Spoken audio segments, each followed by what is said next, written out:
Merci beaucoup et je rappelle voilà, la demande du RN, mais convoquée par mes soins tout de même. Et, euh, et comme je l'ai dit avant, effectivement, c'est important que vous rappeliez ces éléments-là par rapport euh, à l'accueil de vos journalistes. Comme je le disais, voilà, le pluralisme, c'est l'affaire quand même de trois grands acteurs, à la fois des partis politiques qui vont partout et qui reçoivent correctement tout le monde, des chaînes de télévision et des programmes qui effectivement aussi traitent ensemble des sujets et éventuellement, si possible, amis de tout le monde, et bien sûr de la com qui veille à tout ça. Je vais donner la parole à M. Belvert. Monsieur le président, monsieur le rapporteur, mesdames et messieurs les députés, je vais donc profiter de ce propos liminaire qui sera assez court pour me présenter et surtout expliquer mon travail. Je pense que c'est le plus important. Un rapide CV déjà pour démarrer. J'ai 42 ans, je suis né à Béziers dans le sud de la France. Je suis journaliste depuis 20 ans. J'ai une carte de presse. Ma spécialité depuis toujours, c'est l'actualité des médias, le décryptage de l'actualité en général et donc des médias en particulier. J'ai d'ailleurs co-créé, à la sortie de mon école de journalisme, un site web sur l'actualité des médias. Il existe toujours d'ailleurs, il s'appelle puremedia.com, aujourd'hui édité par la société Webedia. J'ai été rédacteur en chef de ce site pendant 7 ans et je suis passé en parallèle par plusieurs rédactions audiovisuelles, iTélé, Canal+, France 5, RTL et donc quotidien avec Yann depuis 7 ans. C'est ma 7e saison au sein de la société Bangoumi, la société donc, qui produit l'émission tous les soirs sur TMC.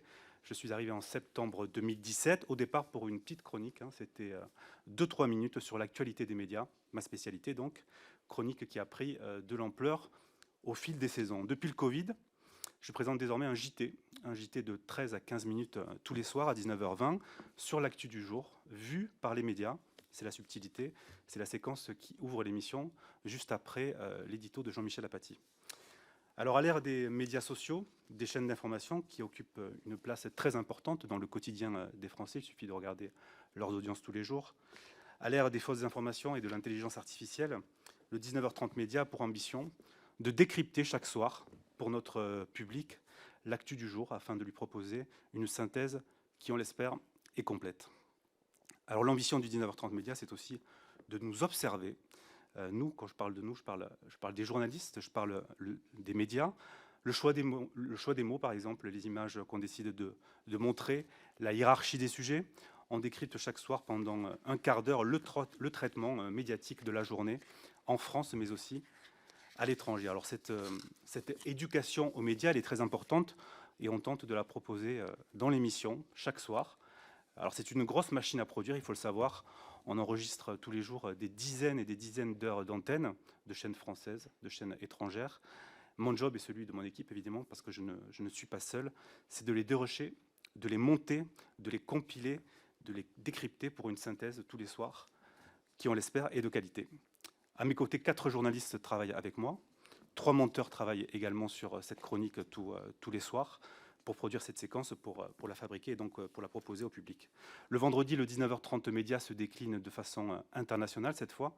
L'idée, c'est de raconter les grands événements du monde avec cette fois un prisme qui est géopolitique.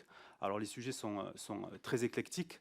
Vendredi dernier, par exemple, j'ai parlé des soupçons de fraude en Russie suite à l'élection de Vladimir Poutine, des ennuis judiciaires de Donald Trump aux États-Unis et même de Taylor Swift, qui a déclenché une crise diplomatique en Asie du Sud-Est. Vous voyez, les sujets sont très variés. En parallèle de cette chronique, je présente une émission en prime qui s'appelle le 21h Média. C'est 3 à 4 numéros par an. En fait, c'est une déclinaison, là aussi, de ma chronique en semaine, en grand format de 90 minutes. La matière première de cette émission, c'est l'archive, c'est la mise en perspective des images d'hier avec les bouleversements de l'époque. Alors ce format nous a permis, depuis 3 saisons désormais, de décrypter de nombreux sujets. Le sida, par exemple, et ses 40 ans de lutte, c'était le dernier numéro, un numéro dont on est très fier. Le 11 septembre, l'affaire du pont de Ligonnès, l'affaire DSK, le tsunami en Thaïlande, les 5 ans de MeToo, encore le mariage pour tous.